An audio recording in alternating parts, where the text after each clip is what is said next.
Mtazamaji wa Mnyasa Media, niko na Kefa Chengula, shabiki na mwanachama ndani ya klabu ya Young Africans. Na yako mambo mengi kweli kweli naenda kuzungumza naye hivi sasa. Mambo yamekuwa moto sana. Tukianza na sakata la Simba Day pamoja na Yanga Day, lakini salama na hilo kubwa zaidi ambalo hivi sasa ndio imeshika habari za kimichezo Tanzania ni swala zima la CPA Joseph Rwegasila, mkurugenzi ndani ya kampuni ya utengenezaji wa jezi na mzabuni ndani ya klabu ya Simba. Jairut amekuja na surprise kwa mashabiki wa Simba waweze kununua jezi kwa taslimu shilingi 50,000 kwa pisi moja, ili wamlete mchezaji ambaye amemwita yeye the X Factory player, ambaye amemweka kwenye mabano ambaye wana Simba wanamtaka, na amesema lolote ambalo wana Simba naliwaza yeye anaweza akalitimiza na akalitekeleza. Bwana Kefa Chengula, umesikia kauli ya CPA Joseph Rwegasila, mkurugenzi wa kampuni ya Jairut na mzabuni ndani ya klabu ya kuna Simba kuhusu utengenezaji wa jezi za mnyama. Umesikia kauli yake hiyo? Binafsi nimeisikia. Asubuhi nimesikia kwenye moja ya chombo cha habari hapa Tanzania, nimesikia. Amesema kwa wanasimba kwa mchezaji yoyote ambao wanamtaka, of course kwa sasa ili mradi tu atimize matakwa yake anayoyataka yeye. Binafsi mimi niwe mwazi kwamba kwa Jairut no doubt sina mashaka naye, japokuwa bado sijamfahamu kihivyo wala sina mazoea naye, lakini ukimtazama physical appearance, body language yake anavyozungumza, unaona yes, yule jamaa ni mkweli. Sio tajiri wa kusema pesa ziko benki. Ndugu yangu, hela inakaaje benki? Watu wanamtaka Faisal. Watu wanawataka wachezaji wazuri wakuja kuipambania klabu yao. Wewe unawaambia hela iko benki. Hivi jamani, kweli inaingia akilini? Watu wanataka steka. Steka kweli la kwenda kuipambania klabu yao ya Simba. Wewe unasema hela iko benki. Angesema mzee wa hela iko benki ndio wanunue jezi ili wamlete mchezaji yoyote anamtaka klabu ya Simba, mashabiki wa klabu ya Simba. Ningesema mashabiki wa klabu ya Simba, endeleeni na kazi yenu. Endeleeni na majukumu yenu. Na mashabiki wa Simba wangenunua? Wasingenunua. Ndio kwa sababu mpaka saa hizi kwa jinsi inavyoonekanika ni kwamba mashabiki wa klabu ya Simba ni kama wameanza kukosa imani na Mudi na Mohamed Dewji, kwa sababu kwa namna mazungumzo yake tangu huko nyuma, kwa sababu hata juzi aliandika kwenye kurasa yake ya Instagram akaandika jezi namba 6. Baada ya masaa mawili akashusha masaa matatu akashusha ile nani yake ile namba 6 yake. Sasa kwa tafsiri hiyo inaonekanika kwamba ni tajiri ambaye kiukweli saizi ameanza, yani ile tunasema nini, legitimacy, ule uhalali wa kuaminika ndani ya klabu ya Simba unaendelea kushuka, na kwa Jairut unaanza kufanyaje, unaanza kupanda. Na hata kama msimu uliopita aliahidi kwamba atamleta mchezaji somebody namba 18 anaitwa Rwemba, na ni kweli alikuja, japokuwa hajaperform hivyo, lakini alitiza hali yake. Aliahidi basi, hata kama basi wenyewe na sisi watani wake tunalipiga vita, lakini of course ameshaleta sio maneno matupu. Umenielewa? Lakini kwa upande wa mwekezaji huyu mkuu anaita Mo, kiukweli ahadi zake zimekuwa ni za kupanda na kushuka, kwa sababu ukiangalia hata kipindi kile aliahidi bilioni 20. Bilioni 20 ile cheki kaonekanika, lakini mwisho wa siku hata nauliza bana, hiyo bilioni 20 iko wapi? Akasema si transformation mara nini, kaingilia huku katokea huku mpaka leo. Tumzungumze sasa Jairut na ahadi yake ya the X Factory player. Mimi binafsi kwa Jairut naamini kwamba yeye amesema wana Simba wanunue jezi. Wakishanunua jezi kwa wingi kwa thamani hicho, kwa hicho kiasi alichokizungumza, nasema 50,000 kitu kama hicho, kama sijakosea, kwa pisi moja 50,000. Kama mimi nafikiri hiyo ni fursa kwa wana Simba kwenda kununua jezi ili waletee mchezaji ambao wanamtaka. Yeye amesema yoyote ambao wanamtaka wao, maana yake inawezekana kadondosha Messi hapa, msemo mkoja kushangaa na dondosha Messi. Sio hivyo. Yeye amesema mchezaji yoyote wanaomtaka. Sasa kama mchezaji yoyote anayemtaka, maana yake anaweza kawa ni mchezaji labda first level kutoka Ahali, lakini wana Simba wengi wanamtamani Faisal. Wanamtaka ndio maana nimekuambia kama wao wanamtaka Faisal na Jeruti amesema waseme mchezaji anaotaka wao, kama wakifikiwa vile viwango ambao wanavitaka yeye, mimi naamini Faisal anaweza kaondoka kwenye klabu ya Simba, kwa sababu tunaamini Simba ni klabu kubwa, ina uchumi mkubwa, ina matajiri, kwa sasa ina tajiri sio matajiri. Sasa kwa sasa kwenye klabu ya Simba tajiri anayeaminika ni Jeruti, no doubt. Mimi mwanachama klabu ya Yanga, lakini kiukweli Jeruti mimi namwamini, lakini angekuwa ni mzee wa hela ziko benki, bana ningesema hapa hamna issue, yani hamna chochote kinachoendelea. Kwa hiyo yeye kwa Jeruti mimi no doubt, mimi ni mwanachama klabu ya Yanga, nazungumza mpira lakini uhalisia wa jinsi ulivyo Jeruti, mimi binafsi mimi nipo Yanga, lakini ukimwangalia body language, ukimwangalia jinsi alivyo, physical appearance yake, unajua Mnyasa, mimi nimesomea psychology. Mimi Mnyasa nikikuangalia tu hivi usoni, na yani najua kabisa huyu mtu ana matatizo, ana shida hii, huyu mtu ni mkweli, huyu mtu ana kuna kitu fulani vinamsumbua, huyu mtu kuna mawazo fulani anayafikiria. Kwa hiyo ukimwangalia Jeruti jinsi anavyozungumza, ile body language anavyozungumza mdomoni, unaona this guy anachozungumza kutoka kichwani kina make sense. Kwa hiyo mimi ninachotaka kusema ni nini? Kama wana Simba wanamsikiza Jeruti, mimi ninachotaka ni nini? Natengeneza mazingira ya kwamba nataka Simba imara ili Yanga iwe imara zaidi. Kwa hiyo nataka kukuwa na vyuma na kukuwa na vyuma, ili siku tunapokutana hata hapa ndani kukuwa na ushindani wa dhati hapa ndani, maana hata kimataifa tunaanza kufanya vizuri zaidi. Kwa hiyo mimi target yangu ni kwamba Jeruti afikishe matarajio yake na GSM afikishe matarajio yake, ili hapa katikati tunavyoenda Zanzibar tuende tukapambane, tuende tukaonyeshane kwamba kweli msimu huu tumesajili, na Simba na Yanga ule ushindani wake isibaki tu utani wa jadi. Tunataka ushindani wa jadi.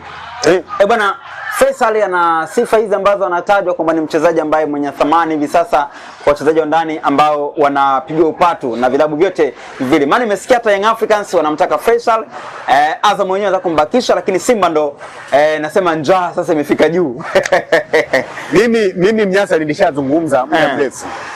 Nilisema kama tunamhitaji Faisal ndani ya klabu ya Yanga, basi aje atuhudumie au atusaidie kwenye ligi ya ndani. Nilizungumza yani wazi kabisa, openly. Nilizungumza nikasema, ndugu zangu, kwa Faisal ni mchezaji ambaye anaweza kukuofa kwa mashindano ya ndani, lakini kimataifa si mchezaji. Yani mimi Faisal ninamfananisha na Alan Okello. Okello ni mchezaji ambaye anaweza kukuofa kwa ndani, lakini kimataifa bado. Mimi saizi kwa klabu ya Yanga, kama wanaweza kweli na wanatamani kweli klabu ya Yanga msimu huu tufike matarajio ambayo tumejiwekea, wamlete Stefan Aziziki. Yaani mimi katika wachezaji ambao nawaota usiku na mchana ni Stefan Aziziki. Kwa Faisal Aziziki anaweza kawatoa. Aziziki no doubt. Hakuna mwana Yanga au mwana Simba au mtu yoyote ambaye anatilia mashaka uwezo wa Stefan Aziziki. Lakini kwa Faisal, kwa hapa ndani amesha set standard. Hakuna mchezaji wa ndani hapa Tanzania mwenye uwezo wa kufika level za Faisal. Hata klabu ya Simba kimchukua Faisal, mimi binafsi itaniuma, kwa sababu kwa wachezaji wa ndani anaweza kukufa kitu, atakuongezea kitu. Lakini kimataifa bado Simba, kwa sababu dirisha halijafungwa, wanaweza kuchukua mchezaji mwingine ambaye anaweza kawasaidia. Lakini kwa ndani no doubt sina mashaka. Hata kwa klabu ya Yanga kama tutamchukua kwa matumizi ya ndani, mimi sina mashaka. Faisal ni mchezaji mzuri, kwa sababu mimi nazungumza kwa data. Faisal Abdalla Feitoto tulikuwa naye msimu uliopita kwenye CAF Confederation. Unaona? Alishindwa kutusaidia. No doubt kwamba tulifika finali ya CAF Confederation. Lakini mtu aliyokuja kufanya mabadiliko ni Fiston Mayele na Faisal na Aziziki. Kwa hiyo mimi binafsi kama Faisal anahitaji kucheza mpira, aende Simba. Aende Simba. Lakini kama anataka kuja kupoteza nafasi yake au kuja kujitafuta, aje Yanga. Yanga pale kwa safari hii umesajili vyuma, kwa sababu ukimwangalia, na mimi nilikwambia mchezaji kama Eric Mwijage. Nikakwambia kuna mchezaji anaitwa Bushiri. No doubt hao wachezaji ni wazuri, lakini Faisal ni mzuri zaidi. Na ndio maana nasema ili Faisal aje ajitafute, watu wamuone, aende Simba. Lakini kama anataka kuja kupoteza kiwango chake, aje Yanga, kwa sababu pale Yanga tumeshaleta watu na watu kweli wa kuaminika. Mimi binafsi sina mashaka. Bwana, tuanze sasa kuangazia hapo kwenye klabu yako Young Africans. Jana amecheza mchezo dhidi ya Les Eagles du Congo, timu ambayo ina mchezaji mahiri sana. Ukisikia mtandaoni utasikia Sezo. Usikia jina la Sezo usishangae. Bwana, jana imefungwaje Young Africans? Na kocha Mangoba amesema mmefungwa kijinga. Mmefungwa kipumbavu. makosa ya walinzi yamegharimu klabu ya Young Africans. Tuanzie hapo kwa kichapo ambacho amekiambulia jana kwenye siku ya wananchi Yanga Day. Nikianza na swali lako binafsi, cha kwanza kabisa kocha kuzungumza hivyo, of course ni kocha, yeye ni anayeshinda na wachezaji, yawezekana kuna baadhi ya vitu ameviona haviko sawa sawa, na ni kweli mimi naweza nikaungana naye kwamba kuna baadhi ya makosa ambayo tumeyaruhusu mpaka kufungwa yalikuwa ni makosa ya kibinadamu, lakini ukiangalia kuna uzembe ndani yake, no doubt kulikuwa na uzembe ndani yake, lakini ukiangalia current performance Peter Charulile, namna anavyokuwa mikimbio yake, ukimwangalia Shetule, ukimwangalia Kangwanda, ukimwangalia Zonkwani, ukimwangalia Eric Mwijage, ukimwangalia Yaukasi, wachezaji wote wamenisurprise, wamecheza vizuri sana. Mimi binafsi kama Kefa Chengula nawapa saluti. Engineer Hersi safari umesajili, lakini kuna engo moja ambayo mimi bana Mnyasa imeniuma, imenikera, na hii lazima tuzungumze, na tunazungumza kwa mapana, kwa maslahi mapana ya klabu ya Yanga. Unasema sema kweli hata kama unatetemeka, na mimi Kefa Chengula nitasema ukweli hata kama natetemeka. Tuliahidiwa kwamba siku ya Jumapili, siku ya mwananchi, kutakuwa na surprise, na tuliahidiwa na msemaji wetu, kwa sababu msemaji kwenye klabu ya Yanga ukishazungumza maana yake automatically ni klabu imezungumza, na alipoaminisha wanayanga na wanachama kwamba Super Engineer Hersi na GSM alisema GSM, jamani tumpongeze, ameuma meno, ameuma meno, kuna mchezaji ameleta, jamani amejitutumua akatuaminisha. Na jana kwenye siku ya mwananchi ili tulivyocheza ule mchezo nilifika hatua mpaka tazi kazimwa, akasema jamani macho yote kwenye nini, kwenye skrini. Mimi nilikuwa nimekaa na mashabiki wa klabu, nilikuwa uwanjani nimekaa na mashabiki wa klabu ya Simba, alikuwa Mchome, jamaa mmoja anaitwa nani yule jamaa ni wa Simba, anaitwa kamera so kamera, anaitwa nani yule jamaa, nitakumbuka. Nilikuwa nimekaa na mashabiki wa Simba kama watatu hivi, nikasema sasa, nikawa nawatambishia, nasema yani hapa kamera zikiwashwa, ile taa zikiwaka tu, sasa huyu hapa, umeelewa? Bwana, kiukweli wameni surprise. Na hii nazungumza inaniuma sana. Inaniuma sana kama mwanachama, kama shabiki, kwa sababu tunaamini viongozi wangu. Unajua, msitaki kuwaaminisha watu vitu ambavyo haviwezekaniki. Msitaki kuwaaminisha watu kwamba kuna kitu fulani ili wajae uwanjani. Leo klabu ya Yanga sio ya kuwashawishi watu kwa ajili ya kitu fulani ili waje uwanjani. Sema ukweli, kama hakipo kitu, sema hakipo, wanachama tu sisi tutakuja tu. Sisi tumeipenda Yanga, hatujampenda mtu. Umeelewa? Hatujampenda Faisal si nani. Wewe sema bwana, leo ni siku ya mwananchi, wana Yanga njoeni, sisi tutakuja. Lakini leo kiongozi alikamwe kuja kutuaminisha sisi wanachama kama kuna mchezaji namba 6, na unasema jamani chuma kweli, jamani tumpongeze GSM. Of course tunampongeza, no doubt tunampongeza, ni boss wetu, ametuletea wachezaji. Lakini kwa hiki ambacho mmekisema kwamba kuna surprise, si kuna namba 6, si jamani mmezima taa, kuna si nini, jamani vitu kama hivyo ni vitu vya kizamani, vimepitwa na wakati. Ni vitu vya kizamani vimepitwa na wakati. Kama kuna kitu kipo hivi, jamani sema hivyo, kwa sababu ninachozungumza nini bwana Mnyasa, ipo siku watakuja kuzungumza kitu cha ukweli, sisi tutashindwa kuamini tukizani ni nini, ni uongo. Umenielewa? Na hii chukua kama ilivyo bwana Mnyasa. Ipo siku watakuja kusema jambo la kweli, wakituaminisha kwamba tufanye kitu fulani ni cha kweli, sisi tutasema nini ni cha nini, ni cha uongo, kwa sababu haya mambo si mambo mazuri. Umeelewa? Leo mnasema kwa manufaa labda ya kuwakoga upande wa pili au kuchukua akili upande wa pili, wanaona kama kuna kitu fulani mnakitengeneza tension, lakini mnatengeneza tension kwa manufaa gani? Sisi klabu ya Yanga tutaki vitu kama hivyo, kwa sababu tunaamini klabu yetu imetosheleza. Siku ya mwananchi ni siku ya mwananchi tu, yani umshawishi mtu usimshawishi, watakuja tu. Umenielewa?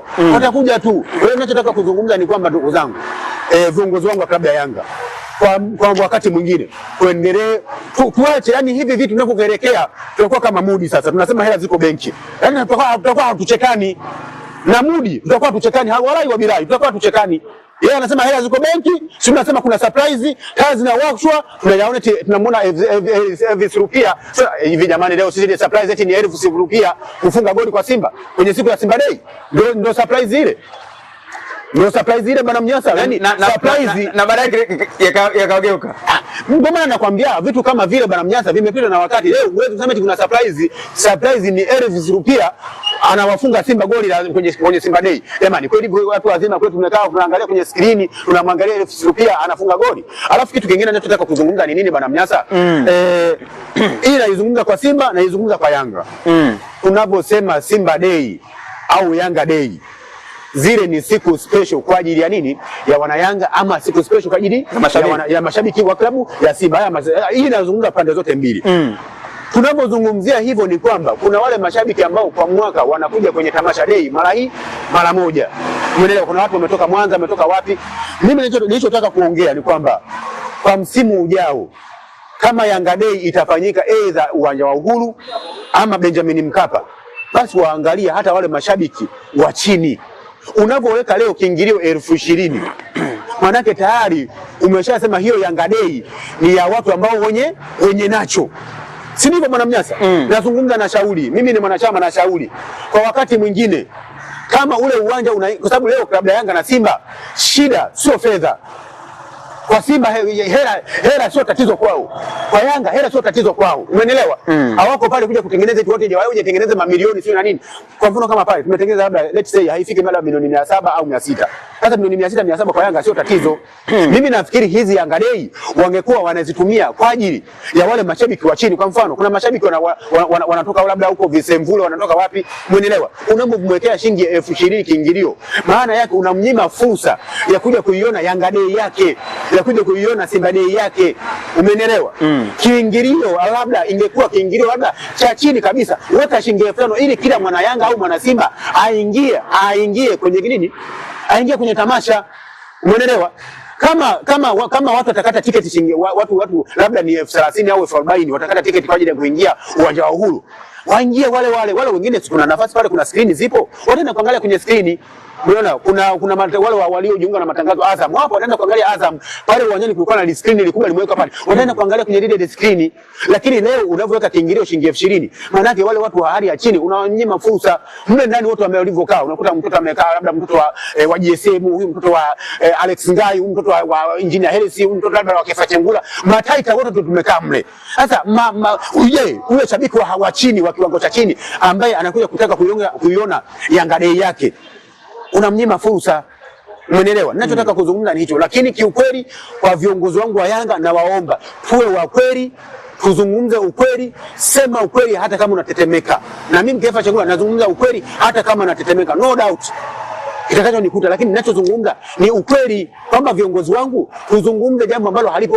Ukisema kuna surprise ya mchezaji na kuna namba 6, maana sasa unatengeneza tension kwa sababu mashabiki, na nisikufiche Bwana Mnyasa, mashabiki wa klabu ya Yanga kuna wengine pale mpaka alikuwa anatukana. Wewe bwana wewe. Wanatukana kabisa. Mimi kuna shabiki nimekana wanakwambia sasa wewe surprise gani sasa hii mama. Yaani kuna matusi mengine siwezi kuzungumza hapa, lakini walikuwa mpaka anatukana. Anasema jamani, wanasema kuna surprise, mbona hatuoni?